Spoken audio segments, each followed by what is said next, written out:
What's going on, guys? Gomes here, back again on another MLB The Show 19 Diamond Dynasty video. Today we are going to be going over the 9th inning Conquest board. I have already completed all of it, and I'm going to show you guys the locations of all the hidden packs. If you guys were a fan of the Shark map that had, you guys know, so many great packs, you are going to want to stick in line for this one because it is insane how many great and awesome diamond packs are in there. Quickly, if you guys could leave a like down below on this video, subscribe if you guys are new to the channel on the road to 18,000. Thank you guys so much for the incredible support all MLB The Show 19 round, and we're not done yet. Still a lot of great content coming forward, but let's get right into this. So of course, the 9th inning Conquest board, there is a lot of packs because we've just been seeing a lot of really good cards go for not a whole lot recently. And if you have not noticed, there is a quite substantial market crash going on right now. Signature series cards, this Ted Williams was going for like 25,000 at one point. I think finest cards in general are pretty cheap right now. These cards not that long ago were going for like 15,000, the lower overall cards, because there are a lot of finest packs that you're going to be able to find right here. This is just a quick gander at what you're going to get. I do have everything listed, of course, on the actual map. You do not get the Signature Series pack, unfortunately. You get a Finest Set 1 pack, a Finest Set 2 pack, and a Finest Set 3 pack. You get a September Topps Now pack. You get a September Monthly Award pack that you got, the same one that you would get within the Moments. You get a Set 25 Headliner. I believe it is not random. I think you are going to get the same sets that I did. I do not know. You do not get that. You get the Set 21 Headliner. You get the Set 13 Headliner. You get a 5-pack bundle, and then you get a couple standard packs as well. So let's go ahead and get back into Conquest, and I will reveal the map to you. I did this all myself. I don't think anybody else has done this yet. You do have to do the strongholds. A lot of the really good stuff is going to be located within there, which I was not very happy about because I wanted to get this video up as soon as possible, and it is a little bit later for that. I apologize. But for example, you have to get past these strongholds to go on into the eastern and western sections of the Conquest map, and that's where you're gonna get some really good stuff. You know, the best packs are found on strongholds, and like I said, just go ahead and do that. I do think, well, you're gonna kind of have to finish the Conquest map regardless, and once you do complete everything, you do get a Ball and Is a Habit pack as well as an additional bonus, and then you do get 30 program stars for doing the 9th inning program, and then if you win 15 Conquest games, so you don't have to actually do any of the Steal a Fan, you don't have to do any of that, but just try to play 7 other Conquest games, because this is an easy 30 program stars that you're going to be able to get, and a lot of people have already got the bosses done, well, not a lot of people, but they're on the market already for not that expensive. We're already seeing multiple cards up on the market. So I'm gonna go ahead and give you guys a quick few tips regarding Conquest, and then I'm gonna go ahead and open these packs and see what we can get, and see if it was all worth it. Spoiler alert, it's going to be worth it no matter. Even if I get the worst of the worst, if I get absolute shellackled, I will still be making out pretty well.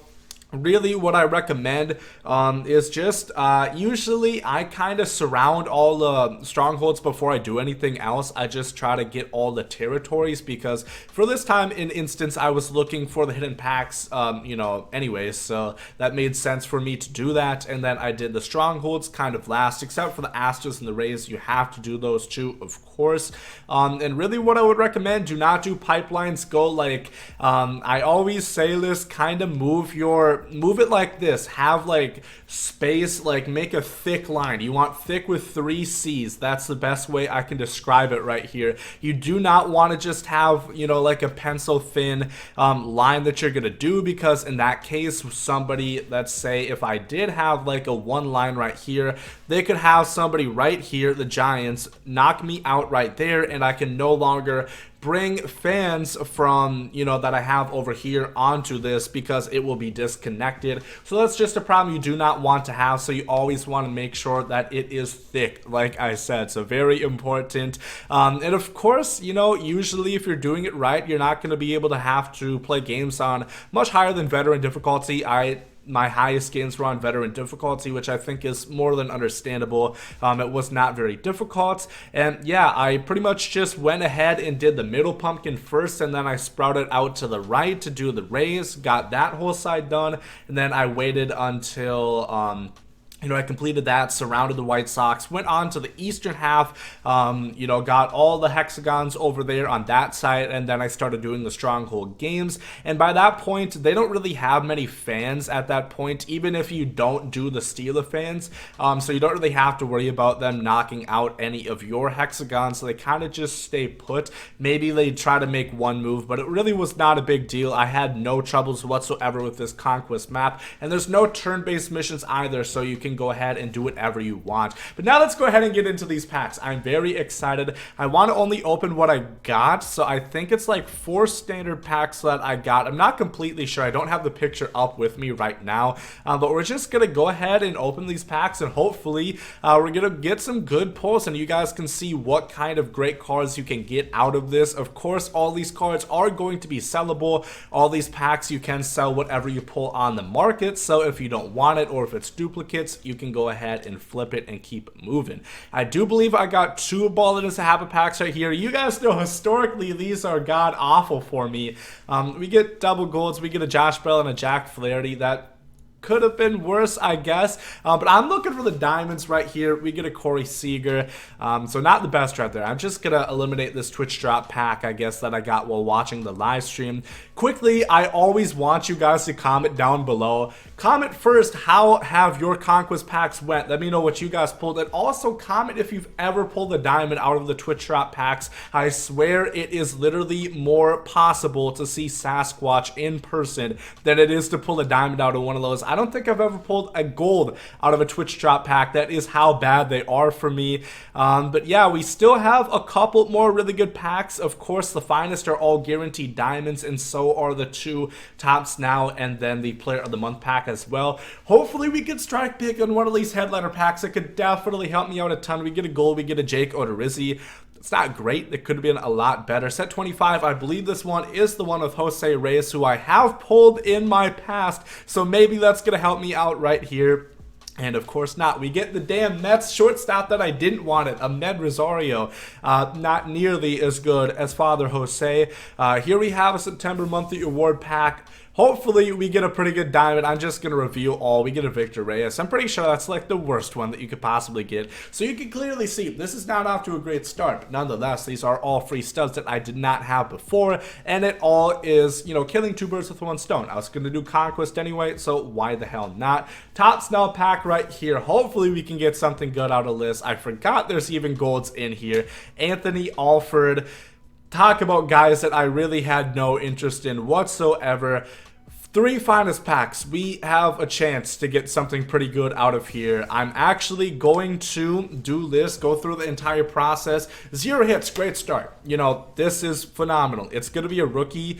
I think this is from set 1 that I selected. This is probably Bo Bichette, isn't it? Yeah, looks like it. I don't know if he goes for a lot or not. It seems like the cards like 96 overall or above still go for a little bit. So that's not horrible. It definitely could have been a lot worse. Yeah, just humming on into my out of my pack.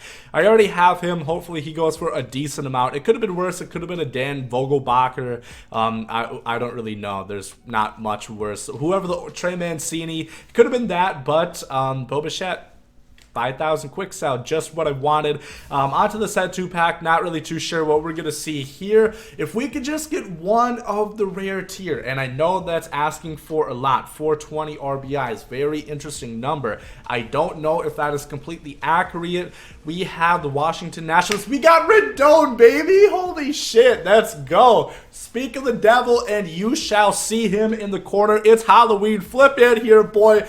World Series champions Anthony Rendon. That's what I'm talking about. Give me a quick emote on him. Let's go. Hella pull right there. Still going for probably about 40,000 stubs. If we can somehow get one more out of this set 3 finest, I would be very, very happy. We already did better than I was expecting, but if you want to put this into the stratosphere, I would not be complaining whatsoever. OPS low as hell, lower than my IQ. It looks like it's going to be Eugenio Suarez. That's not bad. It's still a really good card, but he probably doesn't go for that much stubs. We got one rare tier, and albeit I think it was probably the best fan-voted card out of all, in my opinion, or one of. Right up there with, you know, Nolan Arenado, who I also would have loved to pull, but, you know, it is what it is. We got one really good one, and that's like a mid-tier Eugenio Suarez. Still goes for a little bit. But yeah, that is the Conquest packs. Like I said, 3 finest packs. You're getting a top Snell pack, a monthly award pack,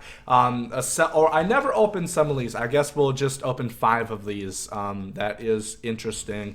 We're probably not going to pull anything anyway. I completely neglected this. It feels unwanted, like an orphanage. So we're probably just going to get Kyle Seagers and other stuff that nobody really wants.